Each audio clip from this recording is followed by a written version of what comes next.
ঠান্ডা আসছে, প্রচুর শাকসবজির মধ্যে যে সবজিটা সবচেয়ে আগে মাথায় আসে সেটা হলো ফুলকপি।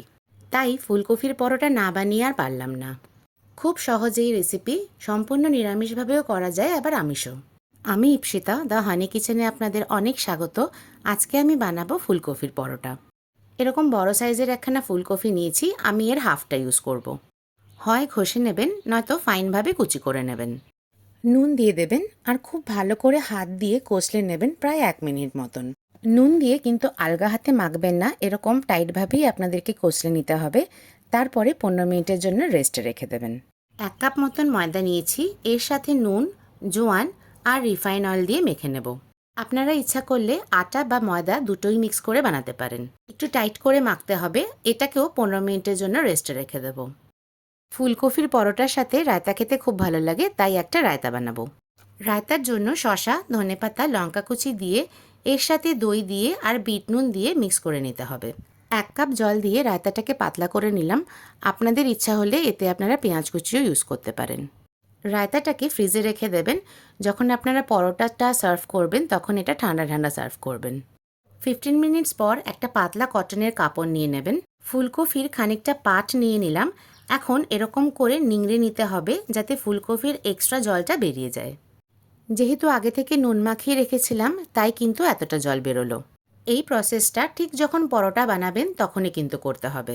আমি 3টে পরোটার মতন এখন ফুলকপি নিয়েছি। এখন এতে কিছু জিনিস পড়বে: পেঁয়াজ কুচি, লঙ্কা কুচি, আদা কুচি, বেশ খানিকটা ধনেপাতা আর নুন। নুনটা এখানে টেস্ট করে নেবেন, কারণ আগে থেকে ফুলকপিটাতে নুন দেওয়া ছিল। যদি আপনারা ফুলকপির পরোটা পেঁয়াজ ছাড়া খেতে চান, সেক্ষেত্রে পেঁয়াজটা স্কিপ করে দেবেন। সে জায়গায় ধনে, জিরে আর গোলমরিচ শুকনো কলায় ভেজে গুঁড়ো করে ইউজ করবেন।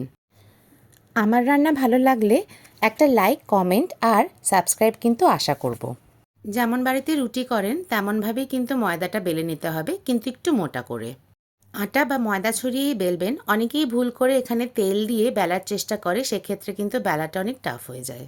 মাঝখানে পুর দিয়ে এরকম বাটির মতন মুড়ে নিতে হবে। এখন খুব হালকা হাতে পরোটাটা বেলতে হবে। খুব প্রেশার দিয়ে বা খুব তাড়াতাড়ি বেলার চেষ্টা করলে পরে ভেতর থেকে পুর বেরিয়ে আসতে পারে। এখন প্রথমে যেরকম পরোটা বানানো হয়, একদম স্লো ফ্লেমে সেঁকে নিতে হবে ভালো করে, যাতে কোনো জায়গায় কাঁচা না থাকে। ফুলকপি কিন্তু ভেতরে একদম কাঁচা, আগে কোনো রান্না করা হয়নি, তাই এই সময়টা কিন্তু একটু টাইম দিয়ে করতে হবে। দুপাশে ভালো করে উল্টে পাল্টে সেঁকে নিয়ে রিফাইন অয়েল দিয়ে ভাজতে হবে। আপনাদের মনে হলে মাখন বা ঘি দিয়েও আপনারা ভাজতে পারেন। যখন কালারটা এরকম চেঞ্জ হয়ে যাবে তখনই বুঝবেন আপনাদের পরোটা রেডি। সেমভাবে আরও একখানা পরোটা ভেজে নিচ্ছি। সার্ভিংটাই আসল, তাই এইভাবেই কেটে নিলাম। এটা সম্পূর্ণ অপশনাল। সাথে একটু মাখন বা ঘি, ঠান্ডা ঠান্ডা রায়তা আর অবশ্যই সাথে আচার।